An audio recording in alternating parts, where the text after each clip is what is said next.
Hi കൂട്ടുകാരെ, life tone ചാനലിലേക്ക് ഒരിക്കൽ കൂടി സ്വാഗതം. പ്രിയപ്പെട്ട കൂട്ടുകാർക്കൊക്കെ സുഖമാണെന്ന് വിശ്വസിക്കുന്നു. ഇന്നും പതിവ് പോലെ നമ്മുടെ രാവിലത്തെ കട്ടൻ കാപ്പി എത്തിയിട്ടുണ്ട്. നല്ല ചൂട് കാപ്പിയാണ്. രാവിലെ ഇപ്പോൾ ഇതൊരു ശീലമായി മാറിയിരിക്കുകയാണ്. പണ്ടൊക്കെ ഞാൻ നടത്തിയതായിരുന്നു കാപ്പി കൂടി, ചായ കൂടി, അങ്ങനെ മറ്റ് പാനീയങ്ങളെല്ലാം കുടിക്കുന്നത് നടത്തിയതാണ്. അപ്പോൾ ഈ കപ്പിൻ്റെയൊക്കെ ഞാൻ ഷോർട്സുകളായിട്ട് ഇട്ടിട്ടുണ്ടായിരുന്നു. ഈ ഒരു കപ്പിന് ഇതുപോലെ കുറച്ച് പാത്രങ്ങൾക്കും പ്രത്യേകതയുണ്ടായിരുന്നു. അതെന്താണെന്ന് കൂട്ടുകാർക്ക് കാണുമ്പോൾ മനസ്സിലാകും.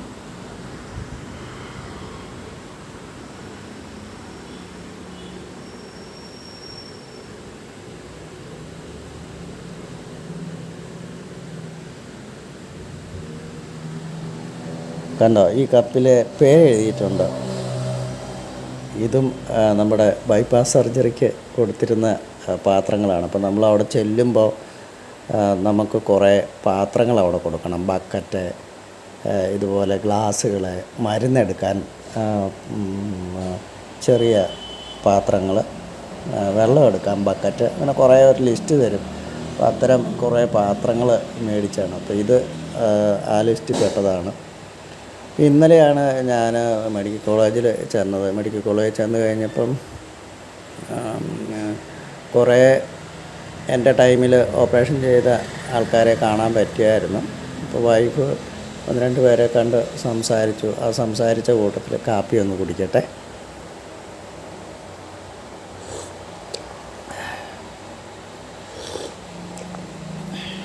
നല്ല ചൂടാണ്.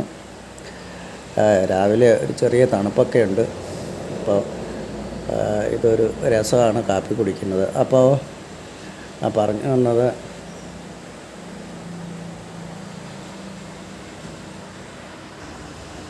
അപ്പോൾ ഇന്നലെ ആശുപത്രിയിൽ ചെന്നപ്പോൾ വൈഫ് കുറച്ച് പേരൊക്കെ കണ്ടിരുന്നു, അന്നുണ്ടായിരുന്ന ആൾക്കാർ. അപ്പോൾ അവരൊക്കെ ഏകദേശം ഈ ഒരു ടൈമിൽ തന്നെയാണ് കാണാൻ വരുന്നത്, 2 മാസമായപ്പോൾ. അപ്പോൾ സങ്കടത്തോടെ പറയാൻ പറ്റുന്ന ഒരു കാര്യം എന്ന് പറയണത്, അന്ന് ഞാൻ നേരത്തെ പറഞ്ഞിട്ടുണ്ടായിരുന്നല്ലോ, ഈ കോട്ടയത്ത് ബൈപ്പാസ് ചെയ്യുന്ന ഏകദേശം 35 പേരെയാണ് 3 ICCUവിലായിട്ട് ഒരു 3-4 ദിവസത്തെ ഗ്യാപ്പ് കൊണ്ട് ഇത്രയും പേരെയാണ് ഓപ്പറേഷൻ ചെയ്ത് റൂമിലേക്ക് കൊണ്ടുവരുന്നത്.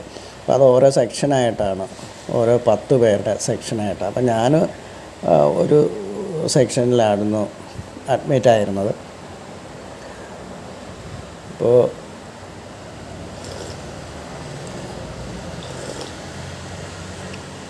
എൻ്റെ 10ാമത്തെ നമ്പറായിരുന്നു. 10ാമത്തെ നമ്പർ എന്ന് പറയുമ്പം രാവിലെ തൊട്ട് ഓപ്പറേഷൻ തുടങ്ങി അവസാനത്തെ ആയിരുന്നു. ഏതാണ്ട് 4 മണി ടൈമിലായിരുന്നു എന്നെ ആ റൂമിലേക്ക് വിളിച്ചതെന്ന് പറഞ്ഞു കഴിഞ്ഞാൽ സ്ട്രെച്ചറായിട്ട് കയറ്റി കിടത്തിയത്. ശരിക്കും പറഞ്ഞു കഴിഞ്ഞാൽ എനിക്ക് നല്ല പേടിയുണ്ടായിരുന്നു. കയറ്റി കിടത്തി കഴിഞ്ഞപ്പോൾ തൊട്ട് എന്നെ പതുക്കെ വിറയ്ക്കാൻ തുടങ്ങിയായിരുന്നു. എൻ്റെ കൈ ഒക്കെ അങ്ങ് വിറച്ച് തുടങ്ങി.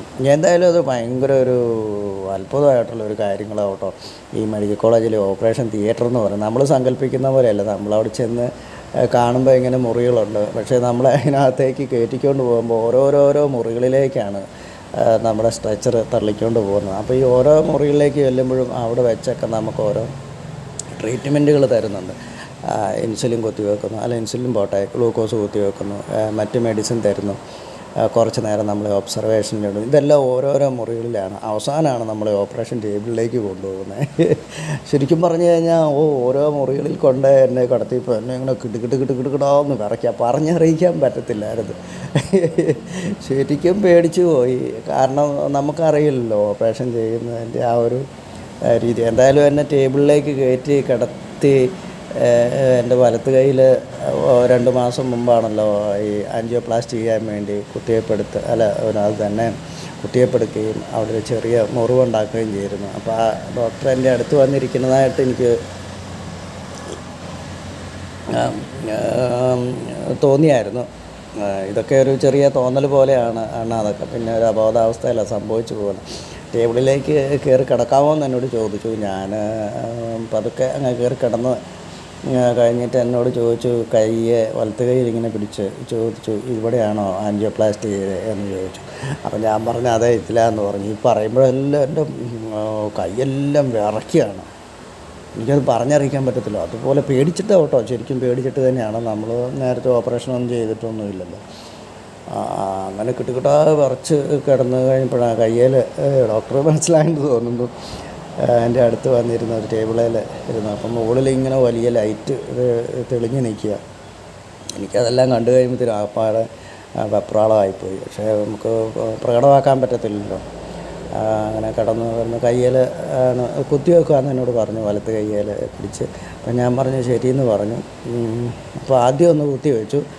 അത് കഴിഞ്ഞിട്ട് പിന്നെ ഒന്നും കൂടി കുത്തി വെക്കുന്നതായിട്ട് എനിക്ക് തോന്നി. പിന്നെ എനിക്ക് യാതൊന്നും ഓർമ്മയില്ല. പിന്നെ പിറ്റേ ദിവസം 13-ാം തീയതിയും പോയിട്ട് 14-ാം തീയതി വൈകിട്ട് ആണ് എനിക്ക് ഓർമ്മ വരുന്നത്. അപ്പോൾ ഓർമ്മ വരുമ്പോൾ ഞാൻ ICCUയിലായിട്ട് എന്നെ മാറ്റിയത് 9ാമത്തെ നമ്പറായിട്ടായിരുന്നു ലാസ്റ്റ്. അപ്പോൾ അവിടെ ചെന്ന് കഴിഞ്ഞപ്പോൾ ഞാനായിരുന്നു ലാസ്റ്റ് മുറിയിൽ. 10 പേരാണ് അവിടെ ഉണ്ടായിരുന്നത്. 10 പേരിൽ ഞാനായിരുന്നു ലാസ്റ്റ്. എനിക്ക് തോന്നി 2-3 ദിവസം കഴിഞ്ഞപ്പോൾ തന്നെ എൻ്റെ കാര്യങ്ങളൊക്കെ നോർമലായി വന്നായിരുന്നു. അതുകൊണ്ടാവും അവരെന്നെ ഒബ്സർവേഷനിലേക്ക് ഇട്ടിട്ട് പെട്ടെന്ന് തന്നെ മറ്റേ സെക്കൻഡ് ICUയിലേക്ക് മാറ്റി ഡിസ്ചാർജ് ആക്കിയത്. അപ്പം ഞാൻ പറഞ്ഞു വന്നതെന്നു വെച്ച് കഴിഞ്ഞാൽ എൻ്റെ തൊട്ടടുത്ത് ഈ 8, 7, 6 ഈ 3 നമ്പറിൽ കിടന്ന പേഷ്യൻറ്റുകൾ അവരെല്ലാം ഇച്ചിരി പ്രായമുള്ളവരായിരുന്നു. പക്ഷേ ഒരാൾ 8 കിടന്ന ആൾക്ക് പ്രായം കുറവായിരുന്നു. പുള്ളിക്കൊരു 53 വയസ്സേ ഉള്ളായിരുന്നു.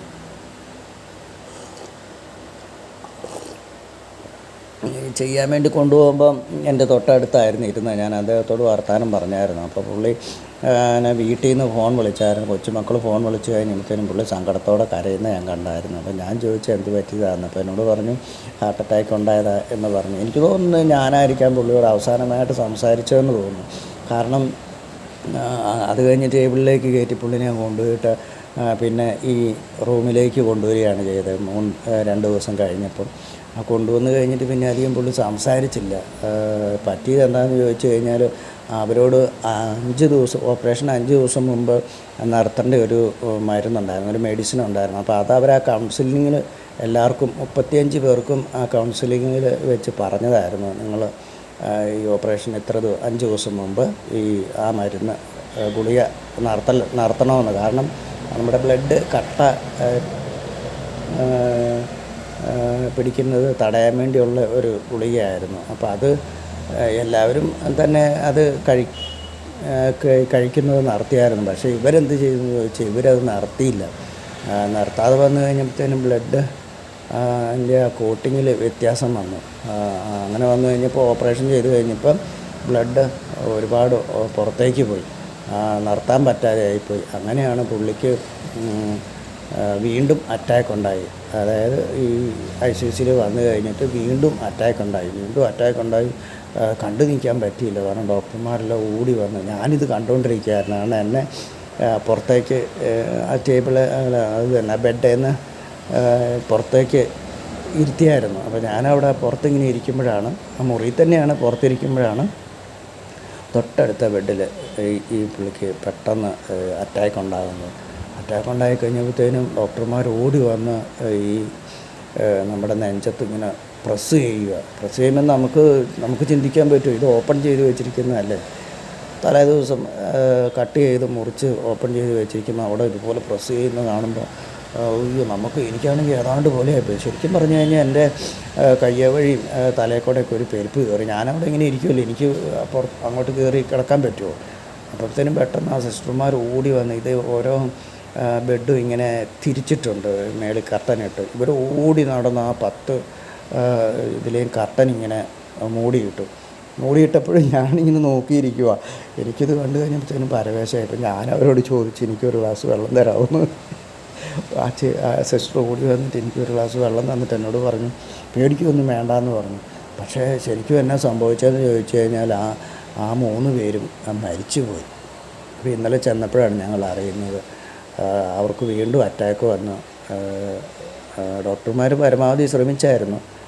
അല്ല, ഞാൻ കണ്ടുകൊണ്ടിരിക്കുന്ന 2 പേർക്കും കെട്ടിക്കിടന്ന 52 വയസ്സുള്ള ജോസഫ് എന്ന് പറഞ്ഞ ചേട്ടനും അതിൻ്റെ തൊട്ടപ്പുറത്ത് ഒരു അമ്മച്ചിക്കുമാണ് ഇതുപോലെ അറ്റാക്ക് ഉണ്ടായത്. വീണ്ടും റീഓപ്പൺ ചെയ്തു ഹാർട്ട്, എന്നിട്ടും രക്ഷപ്പെടുത്താൻ സാധിച്ചില്ല. അപ്പോൾ ഈ ഒരു ശസ്ത്രക്രിയക്കകത്ത് ഇതുപോലെ ഉള്ള പരാജയ സാധ്യതയുണ്ട്. അത് നമ്മുടെ കയ്യിൽ ചിലപ്പം കുഴപ്പങ്ങളൊന്നും ഉണ്ടാവാം. അപ്പം നമ്മളോട് പറയുന്ന കാര്യങ്ങൾ നമ്മൾ കൃത്യമായിട്ട് ശ്രദ്ധിക്കണം. ഗുളികയൊക്കെ നിർത്താൻ പറയുമ്പോൾ അത് നിർത്തണം. അതുപോലെ തന്നെ മറ്റു കാര്യങ്ങളൊക്കെ ചെയ്യരുതെന്ന് പറയുന്നത് ചെയ്യരുത്, ചെയ്യണമെന്ന് പറയുന്ന കാര്യങ്ങൾ ചെയ്യണം. അങ്ങനെ കുറേ നിർദ്ദേശങ്ങൾ നമുക്ക് അവർ നൽകും.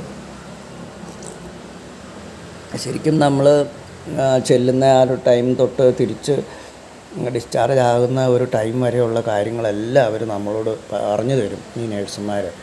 അതിനൊരു പ്രത്യേക വിഭാഗം തന്നെ ഉണ്ട്, കൗൺസിലിങ്. അപ്പോൾ ആ ഒരു വിഭാഗത്തിൽ പറയുന്ന കാര്യങ്ങൾ കൃത്യമായിട്ട് നിർദ്ദേശം പാലിച്ചെങ്കിൽ മാത്രമേ ഓപ്പറേഷൻ ചെയ്ത് കഴിയുമ്പോൾ നമുക്ക് ജീവനോടെ തിരിച്ചു പോരാൻ പറ്റൂ. എന്തായാലും ഇന്നലെ ചെന്ന് കഴിഞ്ഞപ്പോൾ അതൊരു വലിയ സങ്കടമായിട്ടുള്ളൊരു കാര്യമായിപ്പോയി. ഒരുപക്ഷെ ഞാനായിരിക്കാം അദ്ദേഹത്തോട് അവസാനമായിട്ട് സംസാരിച്ച മനുഷ്യൻ.